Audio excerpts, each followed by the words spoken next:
নমস্কার। আমরা এখন বেসিক্যালি অ্যালকোহল সম্পর্কে একটা বেসিক আইডিয়া গেইন করছি। অ্যালকোহল সম্পর্কে ডিটেলসে আমার ভিডিও করা রয়েছে আমার ইউটিউব চ্যানেলে। সেখানে অ্যালকোহল স্পেস দিয়ে পাপ্পু ভৌমিক লিখলে অ্যালকোহল সম্পর্কে ডিটেলস ভিডিও হায়ার ক্লাসের জন্য পেয়ে যাবে। What is alcohol? Alcohol is nothing but যার মধ্যে OH গ্রুপ রয়েছে। OH গ্রুপ থাকলে তাকে আমরা অ্যালকোহল বলি। যদি আমি IUPAC নেমের রেসপেক্টে এটাকে ভাববার চেষ্টা করি তাহলে OH গ্রুপ থাকলেই অ্যালকোহল। নাও IUPAC-তে এর সাফিক্স হয় অল আর প্রেফিক্স ফর্মে বসে হাইড্রক্সি। ওকে, আমরা দু একটা নোমেনক্লেচার করে আমরা কনসেপ্টটাকে আগে ক্লিয়ার করে নিচ্ছি। মনে করো আমাদের কাছে এরকম একটা কম্পাউন্ড দিল। সো টোটাল কতগুলো কার্বন? দুটো কার্বনের জন্য ইথ, সিঙ্গেল বন্ডের জন্য N, আর লাস্টে OH গ্রুপ আছে। লাস্টে থাকলে দ্যাট ইজ কল্ড সাফিক্স মানে অল। তার মানে এই ইটা বাদ চলে যায়, কারণ আমরা জানি দুটো ভাওয়েল পাশাপাশি থাকলে প্রথম ভাওয়েলটা বাদ চলে যায়। সো এর নাম হলো ইথানল। লাইকওয়াইজ আমাকে যদি আজকের কোশ্চেনে দিত এই কম্পাউন্ডটার নাম কি, সো আমি বুঝতে পারছি তিনটে কার্বন। সো তিনটে কার্বনের জন্য প্রো, সিঙ্গেল বন্ডের জন্য N, আর OH গ্রুপের জন্য অল। ইটা বাদ চলে গেল, প্রোপানল। সো এইরকম ভাবে আমরা সাফিক্সে থাকলে তার নামটা লিখতে পারি। এখন প্রেফিক্সে থাকলে কি করে লিখব না, প্রেফিক্সে থাকলে মনে করো আমাকে এরকম ভাবে লাস্টে বা শুরুতে নেই, মাঝখানে এরকম ঝুলছে, তখন আমি দেখব এই OH গ্রুপটা কতটা কাছে রয়েছে, মানে 1 2 3 2 নম্বরে রয়েছে, তার মানে 2 হাইড্রক্সি। বিকজ আমি বলেছি দেখো প্রেফিক্সে থাকলে হাইড্রক্সি হয়। তিনটে কার্বনের জন্য প্রো এবং সিঙ্গেল বন্ডের জন্য N, তো 2 হাইড্রক্সি প্রোপেন। এবার মনে করো আমার কাছে এই রকম ভাবে রয়েছে, তো একটু খেয়াল করে নিতে হবে যখন প্রেফিক্সের গ্রুপ থাকে তখন কত কাছে রয়েছে সেটা সবচেয়ে বেশি ইম্পর্টেন্ট কথা হয়ে দাঁড়ায়।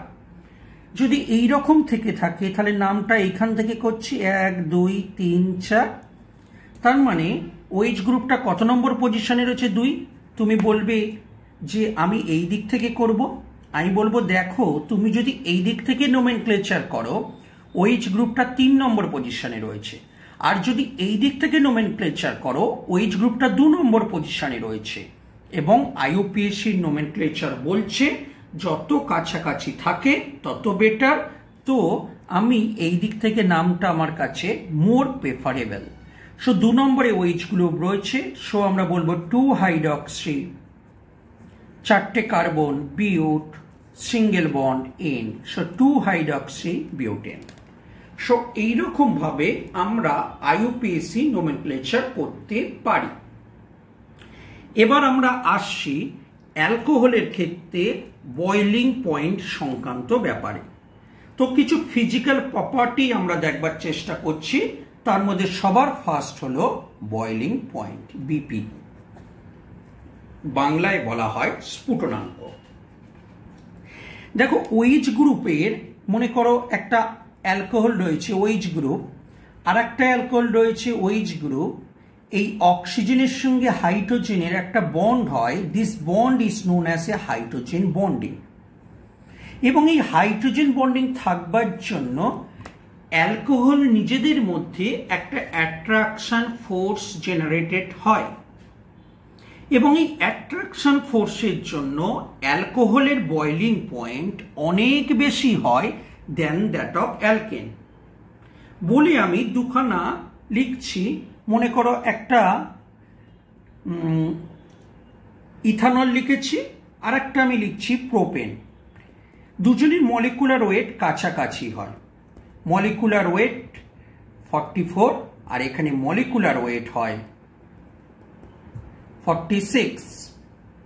কিন্তু তার মানে মলিকুলার ওয়েট প্রায় কাছাকাছি অবজার্ভ করছো, কিন্তু তুমি যদি বয়লিং পয়েন্টের জায়গাটায় আসছো দেখবে ইথানলের বয়লিং পয়েন্ট 78 ডিগ্রি সেলসিয়াস এবং প্রোপেনের boiling point near about -42 degree Celsius. তাহলে প্রশ্ন যদি আসে এই ইথানলের বয়লিং পয়েন্ট এত বেশি হলো কেন?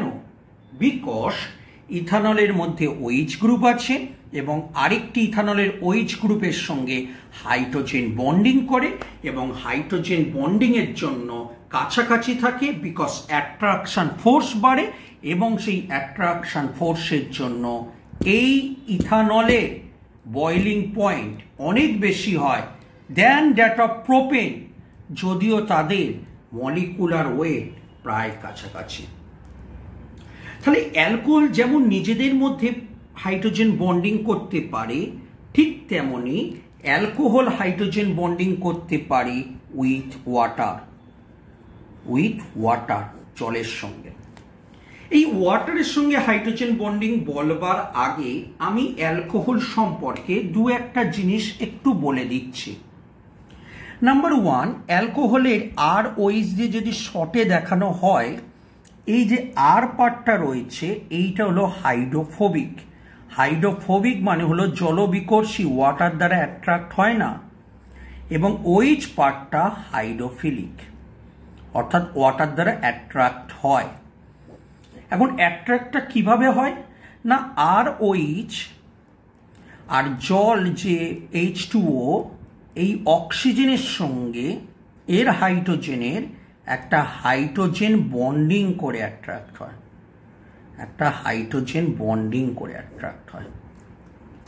এবং এই হাইড্রোজেন বন্ডিংটার জন্য অ্যালকোহল ওয়াটারের মধ্যে সলিবেল হয় বা দ্রবীভূত হয়। সো অ্যালকোহল ওয়াটারে কেন সলিবেল? ক্লিয়ার, বিকজ অ্যালকোহলের হাইড্রোজেনের সঙ্গে ওয়াটারের অক্সিজেনের একটা হাইড্রোজেন বন্ডিং হয় এবং এই হাইড্রোজেন বন্ডিং এর জন্য অ্যালকোহল ওয়াটারের মধ্যে সলিবেল বা দ্রাব্য। এখন যত এই আর গ্রুপটার পার্ট বাড়বে তত হাইড্রোফোবিক নেচার বাড়বে, তত ওয়াটারের সলিবিলিটি কমবে। ওকে, কারণ আর তো আর হাইড্রোজেন বন্ডিং করতে পারছে না, ফলে আর যত বাড়বে তত ওয়াটারের সলিবিলিটি তত কমবে। আমি কয়েকটা এক্সাম্পল তোমার সামনে তুলে ধরছি। মনে করো CH3OH, CH3CH2OH, আর নিলাম CH3CH2CH2OH। তাহলে তুমি একটু অবজার্ভ করো, এখানে হাইড্রোফোবিক পার্ট এইটুকুনি, এখানে এতটা, এইখানে এতটা। তাহলে কোথায় হাইড্রোফোবিক পার্ট বেশি? এইখানে হাইড্রোফোবিক পার্ট বেশি, এবং এইটার হাইড্রোফোবিক পার্ট বেশি হওয়ার জন্য এই লাস্ট কম্পাউন্ডটা ওয়াটারের সবচেয়ে কম সলিবেল। কারণ আমি তোমাকে বলেছি আর হলো হাইড্রোফোবিক মানে ওয়াটার দ্বারা অ্যাট্রাকশন হতে পারে না, বিকর্ষণ হয়, এবং বিকর্ষণ বা অ্যাট্রাকশন বা রিপালশন হওয়ার জন্য, অ্যাট্রাকশন হয় না, রিপালশন হয়। ওকে, সো রিপালশন হওয়ার জন্য যত আর এর পরিমাণ বাড়বে তত ওয়াটারের প্রতি সলিবিলিটি কমবে। সো যদি আমরা সলিবিলিটি দেখার চেষ্টা করি, নিচেরটা সব থেকে লেস সলিবেল বা কম দ্রাব্য, এবং নিচে থেকে যত উপরে যাব তত বেশি সলিবেল, মোর সলিবেল বা বেশি দ্রাব্য। সো এইভাবে আমরা সলিবিলিটি ডিসকাস করতে পারি। ওকে, এবার অ্যালকোহলের কতগুলো স্পেশাল আরো রিঅ্যাকশন সম্পর্কে আমরা ডিসকাস করব। তার মধ্যে ফার্স্ট রিঅ্যাকশনটা হলো কনভার্সন রিঅ্যাকশন, বাংলায় যাকে বলা হয় দহন। সিম্পল কথায় অক্সিজেনের সঙ্গে রিঅ্যাকশন। তার জন্য একটা জেনারেল ফর্মুলা তোমার সামনে লিখে দিই, তাহলে তোমার পক্ষে প্রেডিক্ট করা সম্ভব হবে। সেটা হলো CXHYOZ plus X plus Y/4 minus Z/2 O2 সমান সমান XCO2 Y/2 H2O। This is the balance equation. তোমাকে যে কোনো কোশ্চেন দিক তুমি এই ফর্মুলা ফেলো, দেন ফটাফট হয়ে যাবে। এক্সাম্পল দেবো। মনে করো তোমাকে এক্সামে বললো ইথানলের কনভার্সনটা লিখতে। ওকে, তো তুমি এটাকে সিম্পলিফাই করো। ইথানলের জায়গায় কার্বন 2টো, হাইড্রোজেনের সংখ্যা 5টা আর একে 6টা, অক্সিজেনের পরিমাণ 1টা, রাইট? সো তুমি এই ইকুয়েশনটাকে এখানে পুট করে দাও, C2H6O1। ওকে, আচ্ছা তুমি এর সঙ্গে একটু কম্পেয়ার করে নাও। দেখো এটা এক্স আর এটা 2, তার মানে বলতে পারি এক্স এর ভ্যালু হলো 2। ওকে, এটা কি ওয়াই, এটা 6, তার মানে বলতে পারি ওয়াই এর ভ্যালু হলো 6। এটা জেড, এটা 1, তার মানে বলতে পারি জেড এর ভ্যালু হলো 1। দেন তুমি এই ফর্মুলাটায় বসিয়ে দাও। তার মানে এক্স এর জায়গায় কত বসবে 2, ওয়াই এর জায়গায় কত বসবে 6/4, জেড এর জায়গায় কত বসবে 1/2 ও 2, এক্স মানে কত পেলাম 2 CO2, ওয়াই এর ভ্যালু কত পেয়েছি 6/2 H2O। এবার কাটাকুটি করে দাও 3, আর এটাকে সিম্পলিফাই করে নাও, করলে এইটা হবে তোমার কাছে ব্যালেন্স ইকুয়েশন। তাই যে কোনো অ্যালকোহল দিক বন্ধুরা আমরা ব্যালেন্স ইকুয়েশনটা খুব সহজে করে দিতে পারবো। যদি মনে করো তোমাকে বললো প্রোপানলের ক্ষেত্রে অক্সিজেনের সঙ্গে রিয়াকশন করো, সো যখনই অক্সিজেনের সঙ্গে রিয়াকশন তখনই আমার কাছে কনসেপ্ট হলো কনভার্সন, তখনই আমি এই ব্যালেন্স ইকুয়েশনটাকে অ্যাপ্লাই করে দেবো। সো তোমার প্রথম কাজ হবে এই প্রোপানলটাকে সিম্পলিফাই করা।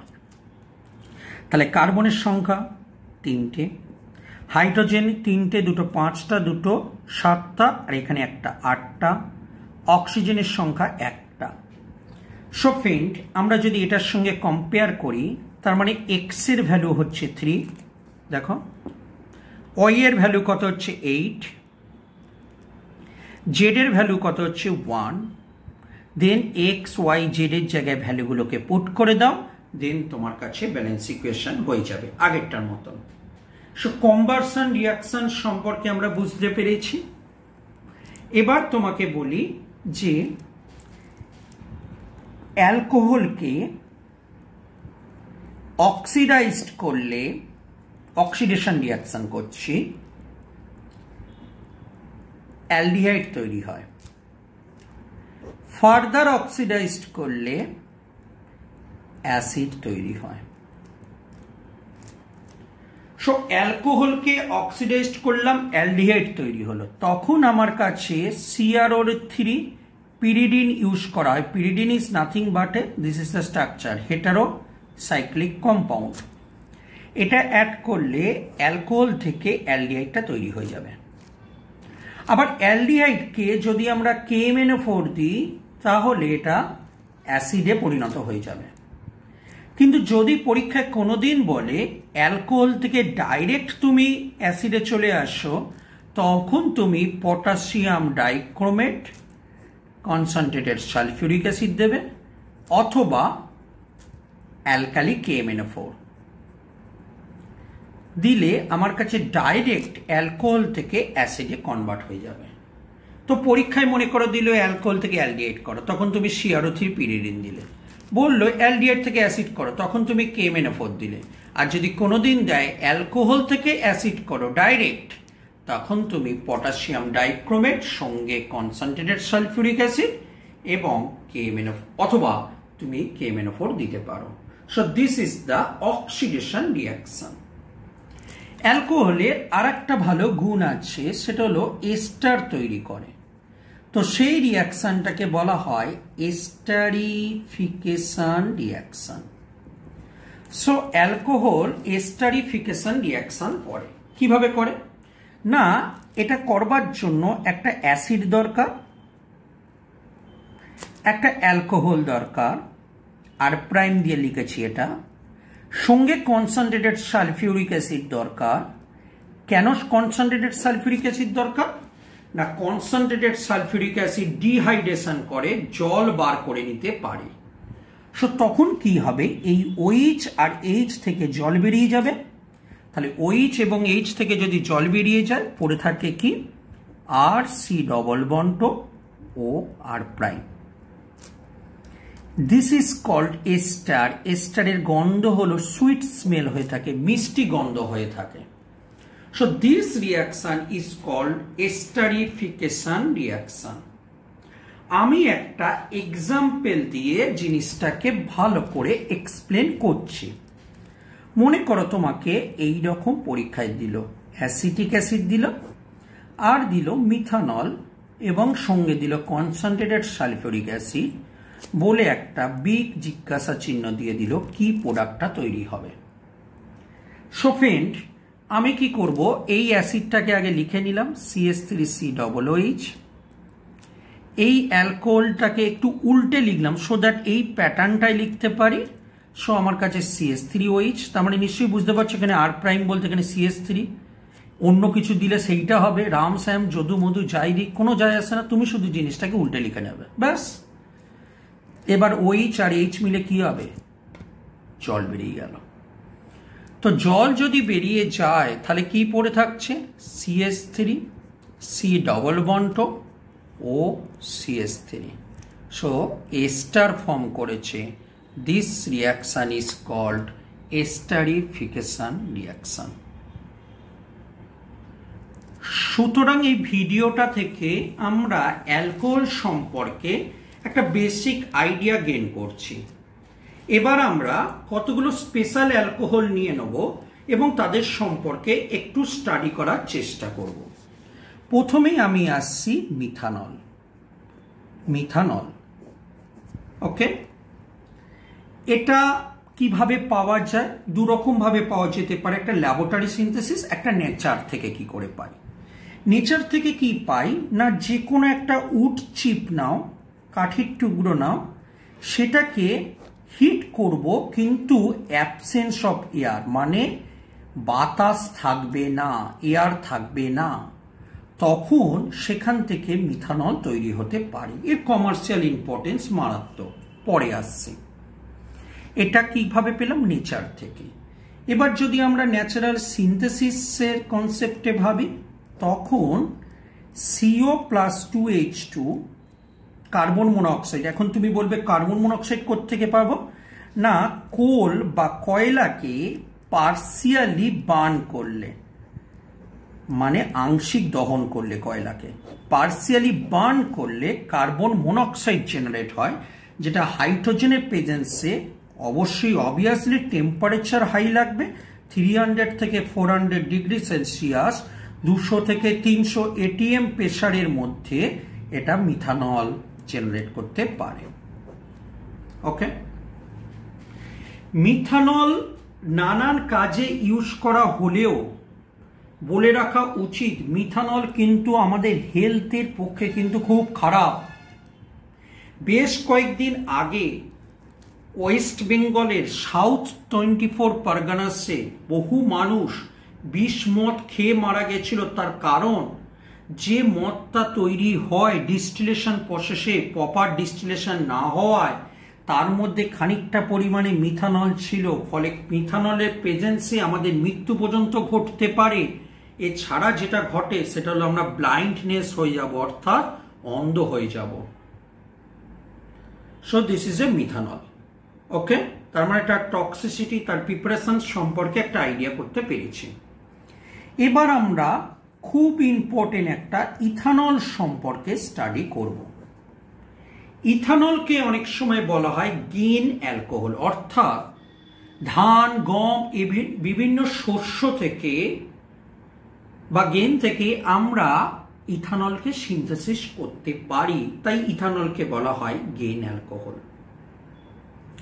এখন এই যে ইথানল, এই ইথানল নেচারে প্রচুর পরিমাণে প্রডিউসড হয়, সেটা হলো ফার্মেন্টেশনের সময়, সন্ধান প্রক্রিয়া বাংলায় যাকে বলে।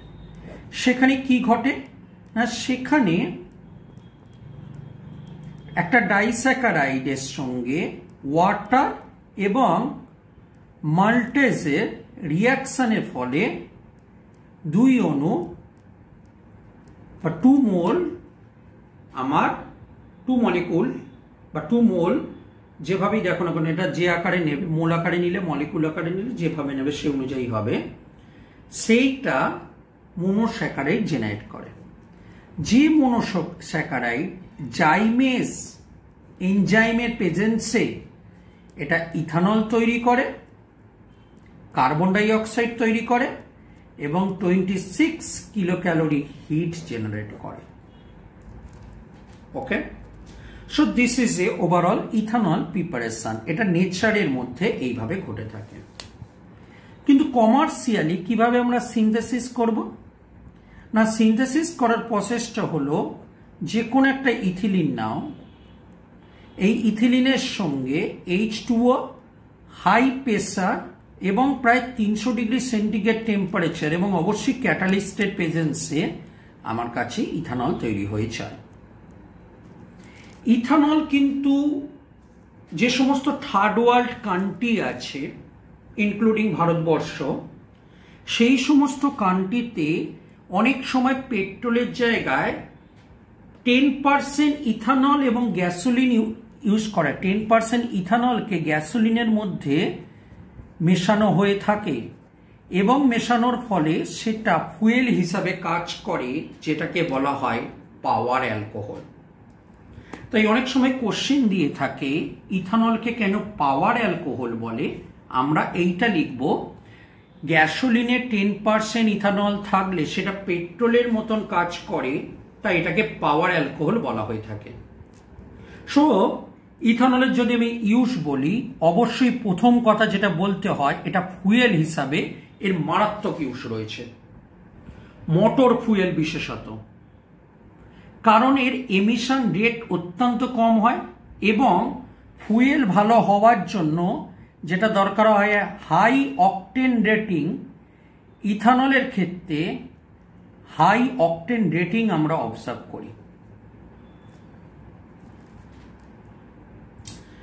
তাই ইথানলকে আমরা বলে থাকি পাওয়ার অ্যালকোহল এবং এটা বিভিন্ন শস্য থেকে পাই বলে এটাকে অনেক সময় গেন অ্যালকোহলও বলা হয়ে থাকে। এখানে দুটো ব্যাপার আমরা কনফিউজড হয়ে যাই অনেক সময়, সেটাকে একটু ক্লিয়ার করে দিই। সেটা হলো ডিন্যাচারেটেড অ্যালকোহল কি? ডিন্যাচারেটেড অ্যালকোহল হলো সেই অ্যালকোহল যে অ্যালকোহল কখনোই আমাদের খাবার পক্ষে বা পান করার পক্ষে বা ড্রিঙ্ক করার পক্ষে কখনোই ফিট না, আনফিট থাকে। এই কারণে আনফিট থাকে, অ্যালকোহলের মধ্যে কিছু কেমিক্যাল মেশানো থাকে, কেমিক্যাল মেশানো থাকে। তাহলে ডিন্যাচারেটেড অ্যালকোহলের কাজটা কি যদি আমরা খেতে না পারি? না, ডিন্যাচারেটেড অ্যালকোহল ইউজ করা হয় বিভিন্ন ক্লিন করবার জন্য, এছাড়া বিভিন্ন অ্যাডিটিভ হিসাবে ডিন্যাচারেটেড অ্যালকোহল ইউজ করা হয়ে থাকে।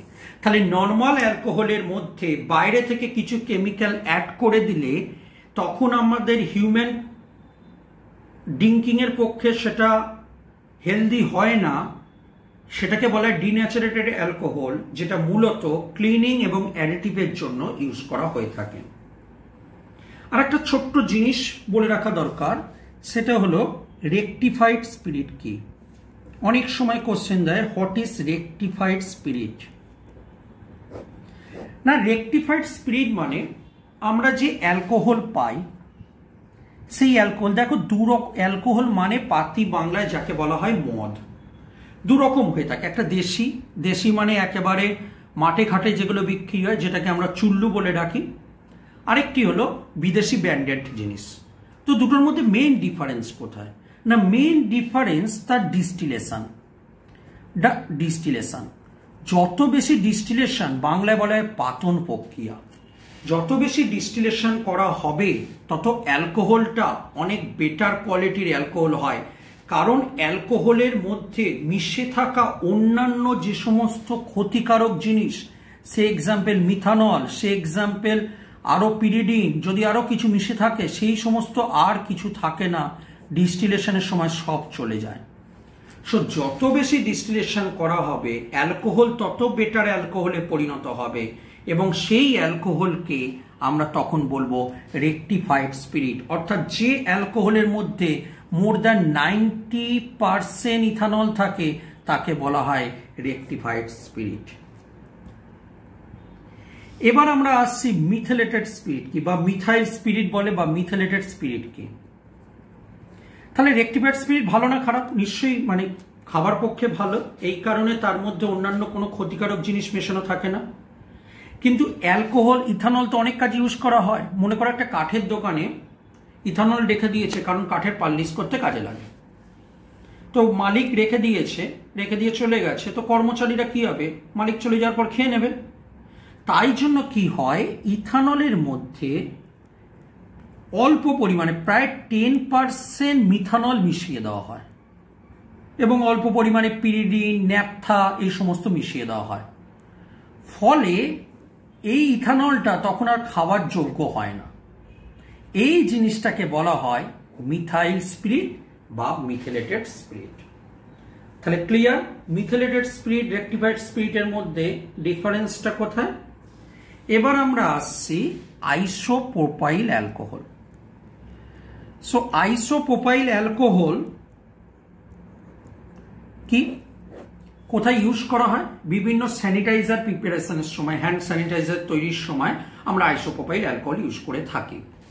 এর প্রিপারেশন যদি আমরা আসছি, তাহলে CH3CH ডবল বন্ড CH2 মানে প্রোপিন, তাকে কনসেন্ট্রেটেড সালফিউরিক অ্যাসিড দেওয়া হয়, দিয়ে হিট করা হয়। করলে এই মাঝের কার্বনে একটা ওয়েজ গ্রুপ চলে আসছে, যেটাকে বলা হয় আমাদের কাছে আইসোপ্রোপাইল অ্যালকোহল। এটা কোথায় ইউজ করা হয়? না, এটা হ্যান্ড স্যানিটাইজিং বা হ্যান্ড স্যানিটাইজার প্রিপারেশনের সময়। এবার আমরা দুটো জিনিস শিখে নিচ্ছি, আরো অ্যালকোহলের জিনিস। সেটা হলো ইথিলিন গ্লাইকল, আর একটা হলো গ্লিসারল। দেখো ইথিলিন গ্লাইকল মানে কি? ইথিলিন গ্লাইকল মানে CH2OH CH2OH। ওকে, এটা কি করে পাওয়া যায়? না, ইথিলিনের সঙ্গে KMNO4 অথবা অসমিয়াম টেট্রাঅক্সাইডের রিয়াকশনে তৈরি হয়। আর ইথিলিন গ্লাইকলটা কি না, 3টে ওয়েজ গ্রুপ থাকে, যেটাকে আমরা গ্লিসারল বলে থাকি, গ্লিসারিন বলে আমরা ইউজ করে থাকি। এটা অ্যাকচুয়ালি কিভাবে তৈরি হয় না, এটা একটা এই কম্পাউন্ডে থাকে, সবার ফার্স্ট NBS দেওয়া হয়, তারপর হাইড্রোলিসিস করা হয়, করলে এই পজিশনে ওয়েজ গ্রুপ আসে। তারপর KMNO4 দেওয়া হয় অথবা OSO4 দেওয়া হয়, দিলে এই দুটো পজিশনে ওয়েজ গ্রুপ আসে। মোট কথা 3টে ওয়েজ গ্রুপ আসে। দেখো তোমাকে ভিডিওর স্টার্টিংয়ে আমি শিখিয়েছি, ওয়েজ গ্রুপ থাকলে হাইড্রোজেন বন্ডিং হয়, আর হাইড্রোজেন বন্ডিং যত বেশি হবে তত অ্যাট্রাকশন ফোর্স বা আকর্ষণ বল বাড়বে, আর যত অ্যাট্রাকশন ফোর্স বাড়বে তত বেশি কাছাকাছি থাকবে। রাইট কিনা? সো ফ্রেন্ড, দেখো এখানে দুটো ওয়েজ গ্রুপ, এখানে 3টে ওয়েজ গ্রুপ। তাহলে কোথায় অ্যাট্রাকশন ফোর্স বেশি? নিশ্চয়ই এটার ক্ষেত্রে অ্যাট্রাকশন ফোর্স বেশি। তাহলে কোনটা বেশি কাছাকাছি থাকবে? এটা বেশি কাছাকাছি থাকবে।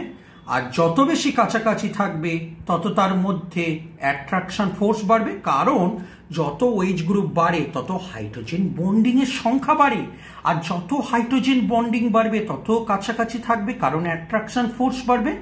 ফলে এর ডেনসিটি বা ঘনত্ব বা সায়েন্সের ভাষায় ভিসকোসিটি অনেক বেশি হবে।